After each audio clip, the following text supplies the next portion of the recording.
अस्सलाम वालेकुम नाज़रीन, आज की सबसे बड़ी ब्रेकिंग न्यूज़ से आपको आगाह करते चलें। आज पाकिस्तान में चांद गिरन का एक बहुत बड़ा ख़तरा बताया गया है।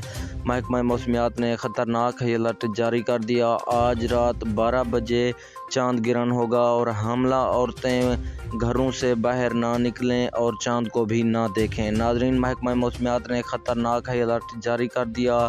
पाकिस्तान, भारत, बांग्लादेश, मलेशिया, चीन और ऐसे कई मुल्कों में आज रात को चांद गिरन होगा और हमला औरतें बाहर ना निकलें। पाकिस्तान को एक बहुत ही बड़ा ख़तरा है और आगे भी आपको मुकम्मल तफसील के साथ अपडेट करते हैं। उससे पहले हमारी आपसे एक छोटी सी गुजारिश है कि अगर अभी तक भी हमारे चैनल को सब्सक्राइब नहीं किया तो सबसे पहले हमारे चैनल को सब्सक्राइब करके वीडियो को लाइक ज़रूर कर दें। नाज़रीन, आज पाकिस्तान और भारत में चांद गिरन का एक बहुत ही बड़ा ख़तरा बताया गया है और भारत में